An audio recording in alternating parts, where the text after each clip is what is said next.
1930, Tiento and T-Model. For the first World Cup in Uruguay, there was no official ball. In the final, Argentina and Uruguay could not agree on which ball to use, so they compromised. Argentina's Tiento was used in the first half, while Uruguay's heavier T-Model was introduced after the break. Argentina led 2-1 at halftime, but Uruguay scored 3 unanswered goals with their larger ball and won 4-2. Both teams later claimed the ball choice influenced the result. Leather balls of this era were hand-stitched, absorbed water easily, and became significantly heavier in wet conditions. 1934, Federale 102. Italy's Federale 102 was produced under Mussolini's government for the 1934 tournament. It replaced traditional leather laces with softer cotton ones, making it less painful for players heading the ball. However, like all balls of the period, it was handmade, which led to inconsistent quality and sphericity. Captains were often shown several balls before kickoff and allowed to choose. Ultimately, the final was played with an English ball rather than the Federale 102. 1938. Allen. France 1938 saw the Allen ball become the first World Cup ball to carry a manufacturer's brand. Produced by a Paris-based company, it was similar to the Federale 102, but featured more rounded panel edges and a 13-panel construction. Despite being the official ball, other 12 and 18-panel models were also used during the tournament due to ongoing concerns about consistency and inflation. 1950, Duplo T. After a 12-year absence caused by World War II, the 1950 World Cup in Brazil introduced a major innovation with the Duplo T, also known as Super Ball or Super Duplo T. This was the first ball at a World Cup to eliminate external laces entirely. It used a closed leather sphere inflated through a small valve with a needle, allowing far more consistent sphericity and pressure. As a result, the Duplo T became the first ball used uniformly across all matches of a single tournament. 1954, Swiss World Champion. Switzerland's Kossport produced the Swiss World Champion for the 1954 tournament. It introduced an 18-panel design with panels interlocking in a distinctive zigzag pattern, a structure that would influence ball design for decades. The brighter color and new panel layout made it somewhat easier to follow in flight, marking a modest but noticeable step forward in visibility and construction. 1958, Topstar. For the 1958 World Cup in Sweden, FIFA held a blind test, inviting manufacturers to submit unbranded balls. After careful evaluation by FIFA officials and Swedish representatives, the Topstar from Ängelholm was selected as the official ball. It was the first World Cup ball to feature 24 panels and was supplied to all teams. The Topstar proved so popular in Europe that it would later appear again in 1962, when local balls were deemed unsatisfactory. 1962, Crack. The 1962 tournament in Chile introduced the Crack, produced by local manufacturer Custodio Zamora. Its 18 panels were irregularly shaped and hand-stitched, which drew criticism from several European teams who found it unreliable. In some matches, including the opening game, referees replaced it with the European Topstar from 1958. The Crack did, however, introduce a latex inflation valve, an innovation that would be widely adopted in later models. 1966, the first branded ball. England's tournament marked a turning point. Slazenger supplied the Challenge 4-Star, the first World Cup ball to carry a manufacturer's brand. It was still leather, still 32 panels, still susceptible to rain, but the commercial relationship between football and equipment manufacturers had officially begun. 4 years later, that relationship would define the visual identity of the sport.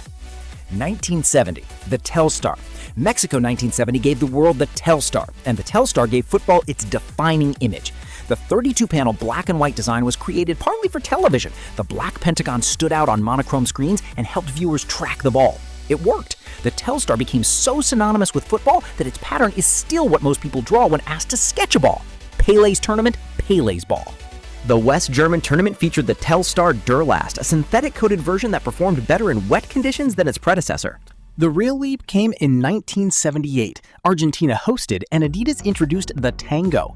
20 curved triads arranged across the surface created the illusion of a 12-panel ball. The Tango's design was clean, almost geometric, and it became one of the most replicated ball graphics in history. Adidas used variations of the Tango name and pattern through 4 consecutive tournaments. 1982, Tango España. Spain's Tango España added water-resistant synthetic panels to the classic Tango design. Damp conditions no longer guaranteed a waterlogged ball. For players and goalkeepers, that mattered. 1986, the Azteca. Mexico hosted its second World Cup, and Adidas delivered the Azteca, the first entirely synthetic ball used at the tournament. The move away from leather was complete. The Azteca's surface was more consistent, more water-resistant, and more predictable in flight. Maradona's Hand of God and Goal of the Century were both scored with it. The ball performed reliably, the drama came from elsewhere. Italy's Etrusco Unico featured a synthetic outer with decorative Etruscan lion heads on each panel, a nod to the host nation's heritage. The USA's Questra went further by adding a foam layer beneath the outer shell, which increased the ball's responsiveness. These were incremental improvements, each building on the last. 1998 Tricolore.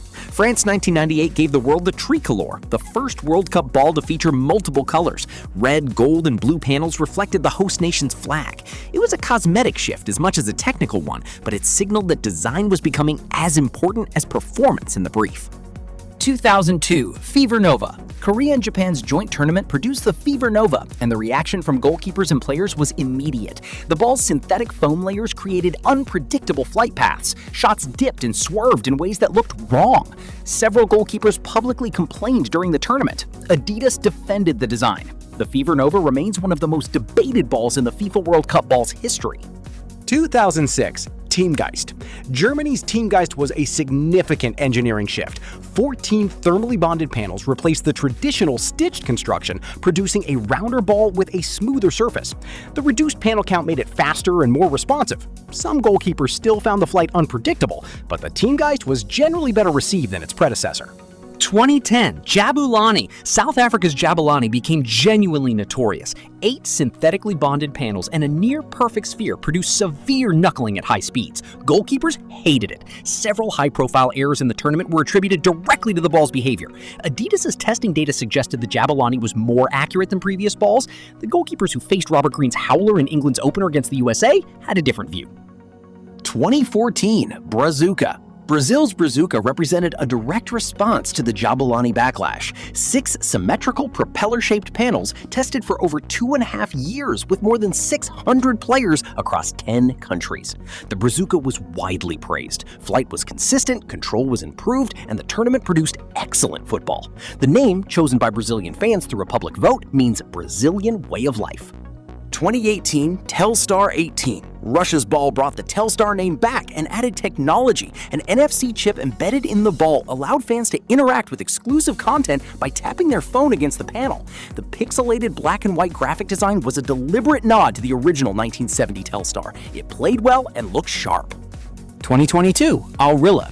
Qatar's Al Rilla, meaning the journey in Arabic, was described by Adidas as the fastest World Cup ball ever produced. 20 connected panels used a water-based ink system for the first time, reducing environmental impact. The ball's aerodynamics were optimized for Qatar's conditions: warm air, fast pitches, high-intensity play.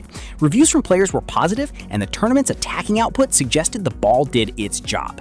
2026 Trianda. For the 2026 FIFA World Cup, co-hosted by Canada, the USA, and Mexico, Adidas unveiled the Trianda. The ball features red, green, and blue waves symbolizing the 3 host nations, along with embossed icons: a star, maple leaf, and eagle representing each country.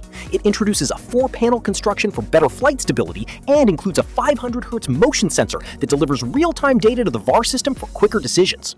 Which of these balls do you think is the most legendary? Let me know in the comments. Right now, I recommend checking out our video on the oldest footballers still playing in the FIFA World Cup 2026. Click on the screen and keep diving into the world of football. See you soon!